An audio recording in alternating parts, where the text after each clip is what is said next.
मित्रांनो नमस्कार. आपण जेव्हा आपण घराच्या बाहेर निघतो, गाडी काढतो किंवा काहीही असू द्या काम आपलं, आपण बाहेर गेल्याच्या नंतर इतरांचा विचार कधीही करत नाही आणि आपली दिनचर्या चालू करतो. तर काही ठिकाणी आपण चुकले जातो, मन मोठं करून त्याला माफ करावं, पण चुकीच्या वागणाऱ्यांना नाही. आता या ठिकाणी पहा, समोरून विरुद्ध दिशेने येणाऱ्या गाड्यांना जागा देण्यासाठी या समोरच्या या भाऊंनी बघा आपल्या साईडला गाडी घेतली आणि आपल्या गाडीला स्क्रॅचेस आला. आता गाडी आत्ताच घेतलेली पावड्याला, गाडीवर कुठं काही डाग नव्हता, पण या भाऊंनी देऊन टाकलं आम्हाला गिफ्ट. तर त्याच्यानंतर मी ते पाहण्यासाठी साईडला गाडी थांबवली याचं.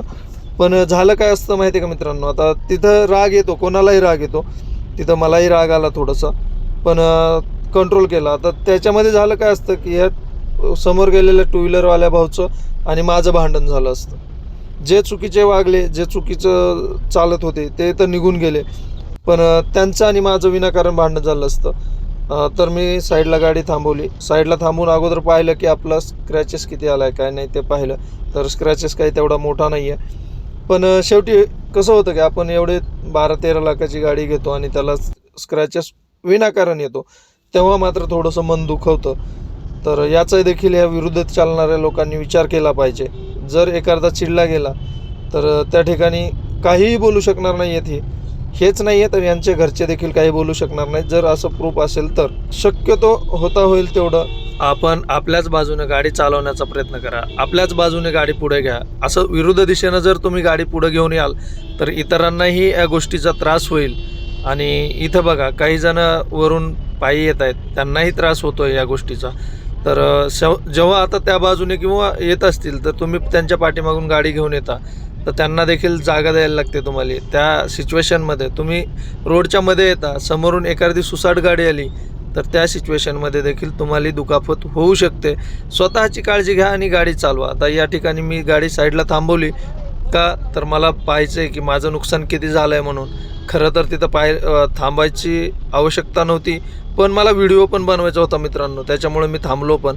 आणि हे दररोजचं नाटक आहे इथलं, हे काही एका दिवसाचं नाही आहे. तरी देखील वाहतूक पोलीस याच्याकडे दुर्लक्ष करतात. तर वाहतूक विभागाने याच्याकडे थोडं लक्ष दिलं पाहिजे. असे जे रॉंग साईड गाड्या चालवतात या लोकांना थोडंसं दंडात्मक कारवाई केली पाहिजे. वन वेमध्ये एखादा आला चुकून तर त्याला माफ करा, त्याला समजावून सांगा की हा वन वे, तुम्ही परत जा म्हणून.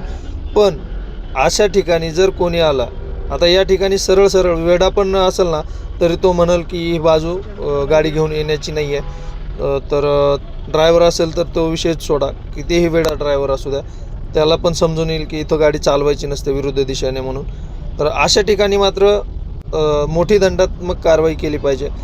या फ्लायओव्हरवर देखील हे आहे, हे उड्डाण पूल आहे रेल्वेचा, तर याच्यावर देखील अशाच प्रकारे या साईडने येतात लोक.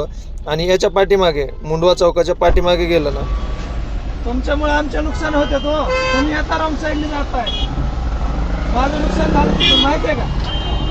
गाडी घासली ना माझी तिकडच्या साईडला, मग तुमच्यासारखे इकडून येतो, इकडले लोक इकडे दाबतात गाड्या.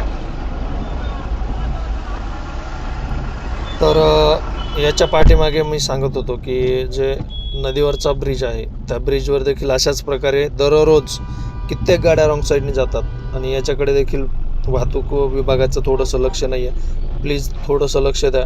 कसं एखादा गेल्याच्या नंतरच जर लक्ष द्यायचं असेल तर उपयोग नाही आहे. मी म्हणत नाही आहे की याच्यातला रॉंग साईडने येणारा गेला तर दुःख पण नाही होणार त्याचं, पण जो माणूस सरळ रेषेमध्ये ज्याच्या बाजूनं सरळ बाजूनं गाडी चालवतो, जर त्याचं काही नुकसान झालं तर तिथं मात्र विनाकारण त्याचं नुकसान होतं.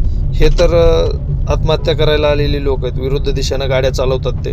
आता होतं काय तुम्हाला सांगतो. आता मित्रांनो, रॉंग साईडने तुम्ही थोडंसं पुढं जाता, पण या ठिकाणी आता आपल्या साईडने एक इंडिओवर गेली आहे आणि ठीकठाक स्पीड आहे सर्वांचं, त्यांचंही स्पीड लिमिटमध्ये 30च्या आसपास असेल, 30-35. तर अशा ठिकाणी जर समजा धक्का लागला, आता समोरून येणारे टू व्हीलर आहे बघा, त्यांचा कट बसला बघा त्या गाडीला तेव्हा, तर अशा प्रकारे जर इथं धक्का लागला असता तर त्या इंडिओवरवाल्या भाऊला, त्याच्या टू व्हीलरवाल्या भाऊचे घरचेही काही बोलू शकले नसते.